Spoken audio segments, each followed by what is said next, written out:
Hello, good evening. Welcome to our 14th session for our subject IT 313.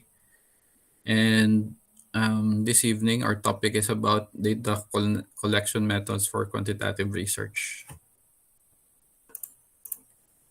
So our objectives are as follows. Number one, discuss data collection. Number two, value the importance of data collection.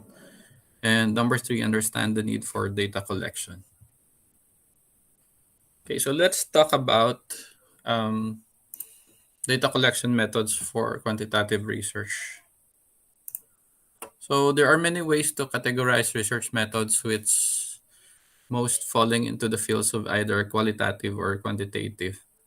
So qualitative research uses non-measurable sources of data that relies mostly on observation techniques to gain insights. While quantitative, or what we're yearning for such a research, in conjunction with your capstone project, is um, a research which presents data in a numerical format, therefore enabling researchers to evaluate and understand this data through statistical analysis. So it answers the questions such as who, when, what, where, and the common examples includes interviews and surveys, and case studies and document reviews.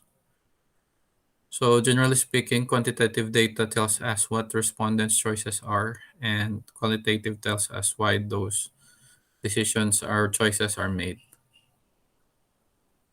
So once you have determined which type of research you wish to undertake, it is time to select the data collection method. And quantitative and qualitative collection methods often overlap each other. But this focuses on quantitative data collection methods. And as we do some numerical measurement, its results are more accurate than the qualitative observation methods, which cannot be measured. So to ensure accuracy and consistency, an appropriate sample size needs to be determined for quantitative research. So a sample should include enough respondents to make general observations that are mostly reflective of the whole population.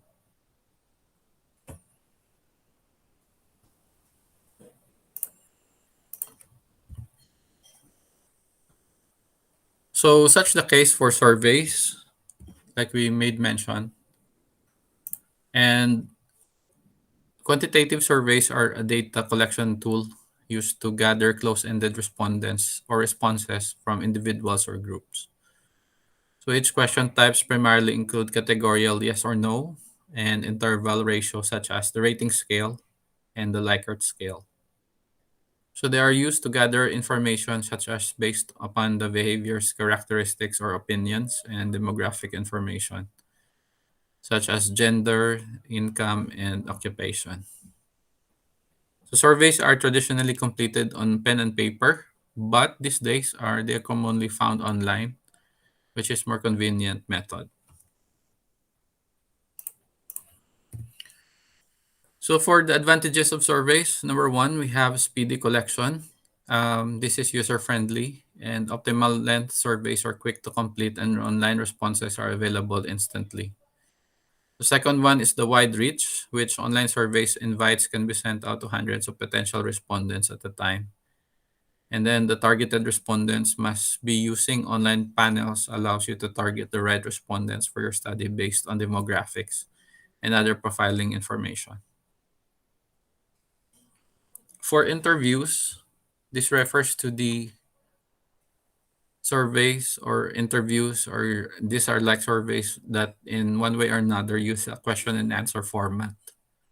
So the major difference between two methods is the recording process, wherein in interviews, respondents are read each question and answer option to them by an interviewer who record responses. Whereas in surveys, the respondent reads each question and answer themselves according to their choices or to their responses.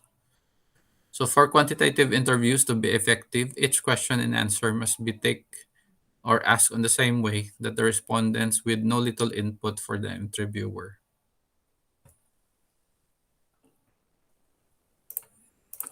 So the advantages of interviews are as follows. Number one is the higher responsiveness. So this refers to the potential respondents are more likely to say yes to a market research in person than in other ways, like for example, a phone call. Second one is the clear understanding that interviews allow respondents to seek classification from the interviewer if they are confused by a question. And of course, number three it has a less downtime. So this means that the market researcher can collect data as soon as the interview is conducted, rather than wait to hear back from the respondent first. So let's talk about secondary data collection methods. What we are talking about, Kagina, the survey and interview are the first hand tool for gathering information. So if you cannot do an interview or a survey for that matter, you can actually resort to the secondary data collection method. So take note that secondary data collection method are also used for preliminary interviews. So preliminary interviews refers to the situation wherein you need to gather data first before you implement the study. So as to give you an idea of what kind of variables are you going to undertake for consideration in your studies. So the first secondary data collection method is the case study. So this is the most credible secondary data collection method because we all know that case studies are descriptive or explanatory publication which detail specific individuals, groups, or events. So case studies are conducted using qualitative methods such as direct observation and unstructured interview. And researchers can gather statistical data published in these sources to gain qualitative insights. Since case studies are most credible, this study is also lengthy. Lengthy in such a way that you need to have an ample time for case study. Sometimes case studies ranges from 6 months to 1 year to several years. So medyo mabuhay gawa. The second is the academic journal. So after case study, this is one of the credible method wherein you can actually get your data. So for academic journals, this is the periodical publication in which scholarship relating to particular academic discipline is published. So this academic journal serves as permanent and transparent forums for presentation, the scrutiny, and discussion of research. Oftentimes, academic journals are used for peer review, no? Nga ginatawag. So peer review is very important because this is to validate the contents of your study to be true and to be valid. So another method or secondary method is books. Uh, Books can be credible, but books are somewhat informal. Books became credible if the author is credible himself and it undergoes scientific study. So books is a number piece of paper, usually with words printed on them, which are fastened together and fixed inside the cover for stronger paper or cardboard. And books varies from several publication on the topic that it has or it content. But then again, as I've said, case study and academic journal is more credible than the other secondary data collection method. Next on our list are magazines. Like books, magazines are tending to be a source of the secondary information for data collection. So, as I've said, a magazine can be credible if it is published on a scientific, which contains scientific journals or scientific researches. So, it depends upon a magazine, guys. Sometimes a magazine can only be on a featurette or a topic. But if you can encounter several scientific magazines um, that has publications and studies, so it is credible.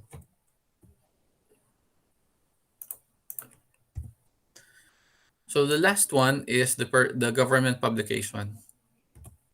So for government publication, this is, I think, more or less similar to case study academic journals. But then again, government publications are documents issued, published, or financed by the local, state, federal, or international government agencies. And they include parliamentary publications, legislations, policy documents, discussion documents, and the statistics and reports. So this is sanctioned by the government, and it contains some topics that needs to be published, especially on the scientific community. But most of the time, guys, or government publications are not that reliable, unlike case studies and academic journals. So for your activity number 17, what you're going to, it's called InQuest 117. So you're going to refer to interviews, and what you're going to do is to create an interview question for your preliminary interview. So what you're going to do is to infer with your group, and you may use online and offline software, provided it will be copy pasted to any processor. So you're going to convert it to PDF and save it as your activity number 17. So after the lecture, guys, we'll have the demo for your activity. No? For your code of the day, the question is, what research presents data in a numerical format, enabling researchers to evaluate and understand this data through statistical analysis? So again, what research presents data in a numerical format, enabling researchers to evaluate and understand this data through statistical analysis? So you may answer the code of the day, which will be activated after the lecture. Okay? So ad astra per sapientia, it means to the source through knowledge. Okay, so thank you guys for attending our lecture for this evening. Let me present to you the demo for your activity.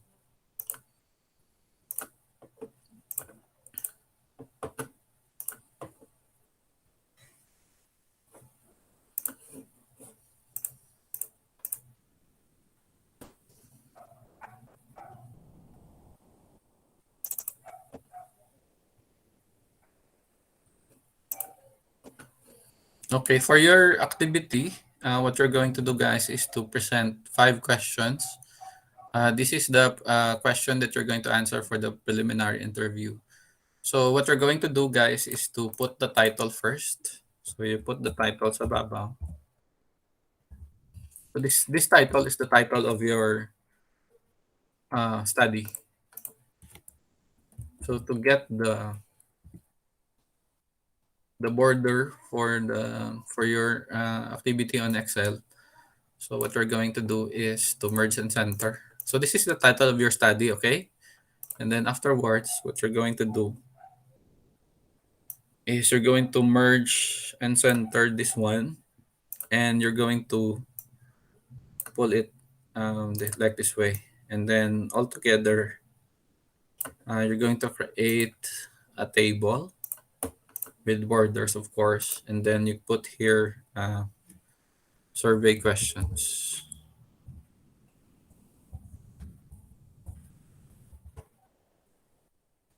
Then afterwards, you're going to put the Likert scale for the scaling 5, 4, 3, 2, and 1. So afterwards, you're going to put the legend here kung ano yan nabutang sa 5.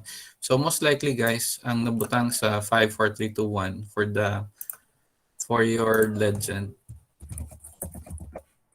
This is an example lang. Depends upon you, no? I know that you have a different title altogether pertaining to your group.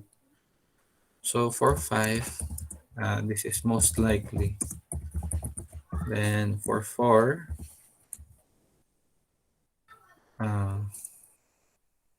likely. So this is only a sample scaling. You may do otherwise other scale if you want. So 3 is, so this is just an example. Sir, excuse me, sir. Ang among Yes. survey form naging obra, sir, sa dang ano sa tawag word tapos sir ging turn sa PDF. Tapos sir, buay kami naghimo ka legend sir nga mga scale kay amo nga survey form. Ang check la sir bala nga yes kag no sir. Ah, supposedly ang himuon ninyo guys is the preliminary survey pa lang. So you don't actually oo. It depends upon you, no? Lantaw lang naton guys kung ano itsura niya. Ka ano ninyo, ka ginobra. So that depends upon your title, no? For this is only for your classmates nga why pagid kompisa. As I've said, lain-lain man nga style or lain-lain nga method. But this is just the sample for your interview. So you'll be guided, no, of the things that you are going to ano. But actually, so inyo nga kung mag-obra dugid kamo bala ka study ninyo, mahimo gid inyo ka scale nga pareho kadaya gid. So as I've said, this is just a sample. You may follow this or you may have your own style or method. No? So it depends upon you. If you're going to use the yes or no scale, I think you need to have ang questions ninyo, ang 5 questions ninyo shall be direct sigurong approach or probably naga-specific. Whereas dia is more on kung may Likert scale ka mo like 5, 4, 3, 2, 1, what you're going to do is ang general ended questions ang ano ninyo guys i-butang. So this is just an example of general ended. Whereas kung if you're going to use the yes or no sa scale ninyo, I think you're going to have your questions specific ended, meaning to say may intended kamo nga sabat sa question ninyo. Yeah, if it is yes or no. Unlike sa gin-present ninyo bala sa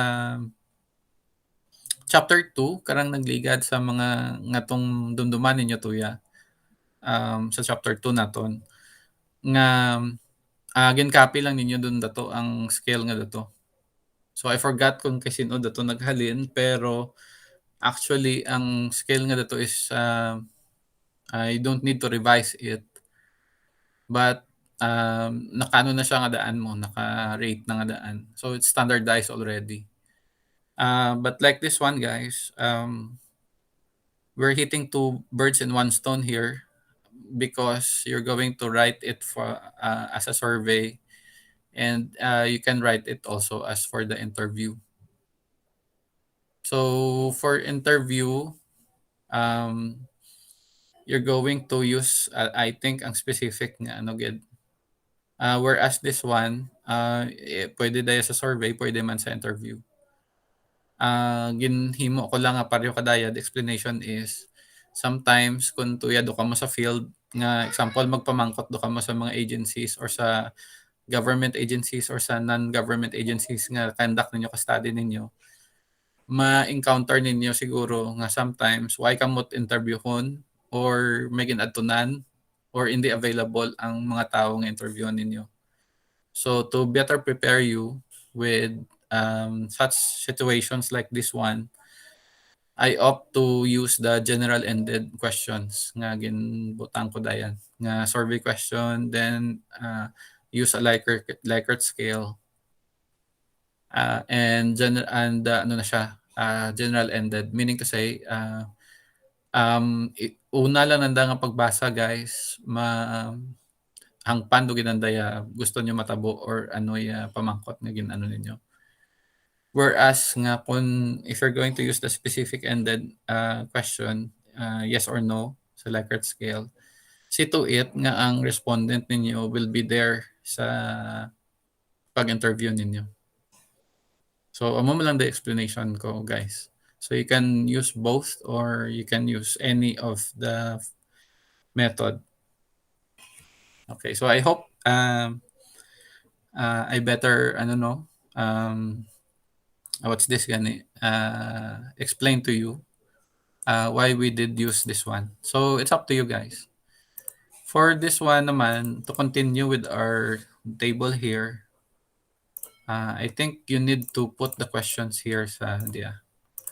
So for your assignment or for your activity, I only whether you are using yes or no or Likert scale. Since this is only just the preliminary interview, I'm just going to require you 5 questions only. 5 lang ka questions. Understood, guys? 5 lang gid ha? So ibutang ninyo sa activity ninyo. 5 questions lang siya. So syempre, hindi nyo pagbutangan kasabat diya. Ang importante lang ang questions diya. Oh. So kung yes or no man siya, so duwa lang imo ka-table, then you put here yes and no. Amo lang da. Then your survey questions nga 5 ka bilog. And as I've said, nga depende day ay inyong question sa title ninyo, ka-study. Okay, so I hope clear doon yung tanan guys ha? Sa ano naton. So do you have any questions?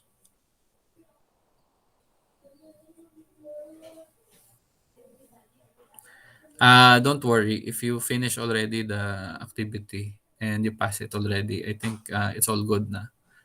And you don't need to revise it or pass another activity. Basta ano guys, after you talk about the possible activity within your group, you share to them and you upload all together your activity. So please don't forget to disseminate this to your group members, no? And it's very helpful if you undergo a meeting or a conversation like this one, just to check if your activities are correct or not. Okay? Before you upload it in our Google Classroom, you just kinanglan i-istoryahan ninyo. Hindi healthy nga example, nagsalo ka lang ka activity nga nag-obra lang ka classmate mo. So it's not justifiable because there's no learning. But if kung na-istoryahan ninyo and kamo nag-obra nga apat gid, so at least may nahawidan ka nga learning sa ginobra ninyo. Okay, so that is about it na guys. As I've said, it depends upon you on the style that you're going to use probably. And I think if you're not going to use it naman tulad, the Likert scaling will be used sa next activity naton sa next week. The reason for that is I'm going to reinforce data collection with Likert scale kita na question.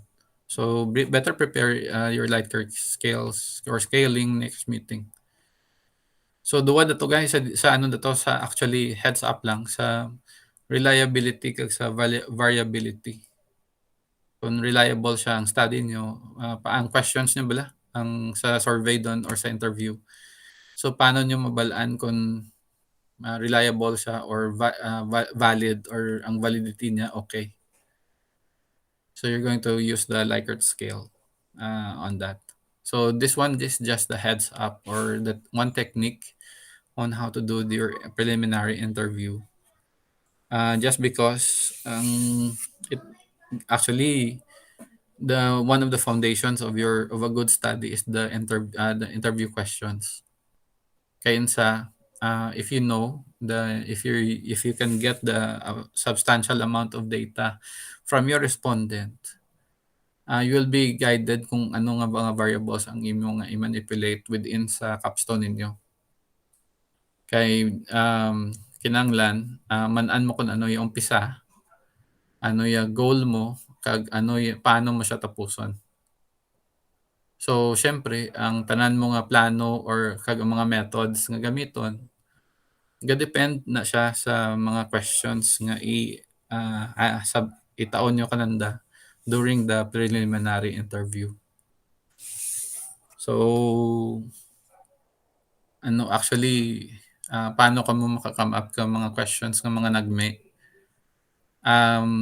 I think kinanglan nyo ilantawon sa ano ninyo sa instinct ninyo kay title ang ginaano nyo ang ano yung goal ninyo ano ya balik ka mo liwat sa statement of the problem ninyo kagtuyan nyo basihan. So another technique is you browse from other books or capstone studies. Kaglantawan ninyo yung mga interview questions na datuya. Or guys, may dyan tanad man abi nga iban pag nga mga researchers nga maka-come up lang na sanda sa mga questions naturally lang nga kung tuya dun sa mga interview dun nandagid. So ang tip ko lang kaninyo magkanda ka mo ka preliminary interview sa agency nga ano man ninyo kandakan ka study. I think hindi ka mo maguya-uya gid. Kananda mangkoton yung gid kung anong gusto nda matabo, ano yung problema nanda, kag ano yung kinanglan ninyo maobrahon para mapun-an ninyo ang kakulangan sa agency nanda. So I think that's more substantial, no? Other than that, mga gamay do lang nga details. Mga chika-chika do lang da. Or probably mga follow-up questions nga gusto nyo i-ano. So sa preliminary interview, hindi lamang isa kaninyo ang mamangkot. Ang suggestion ko lang, kung ang leader ninyo or isa ka ninyo yung nagapamangkot, isa ang group members nyo, mahalili ka na it mga follow-up questions. So something general ended anay una. Then samtang naga-istoryanay ka mo,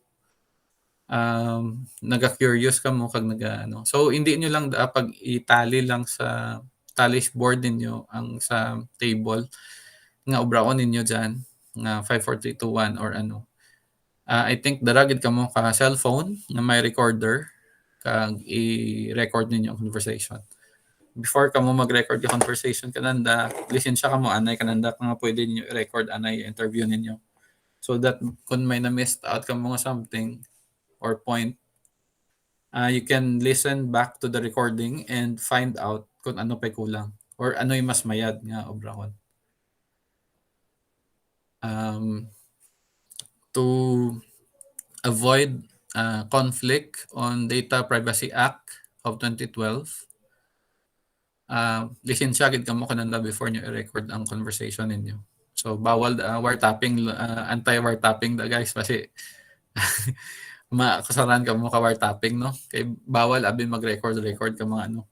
Actually gani dang mga ano gani no, mga picture nga dang white consent kaninyo, dang picturean ka blaga motor ka or ano bawal da actually. Hindi that ano.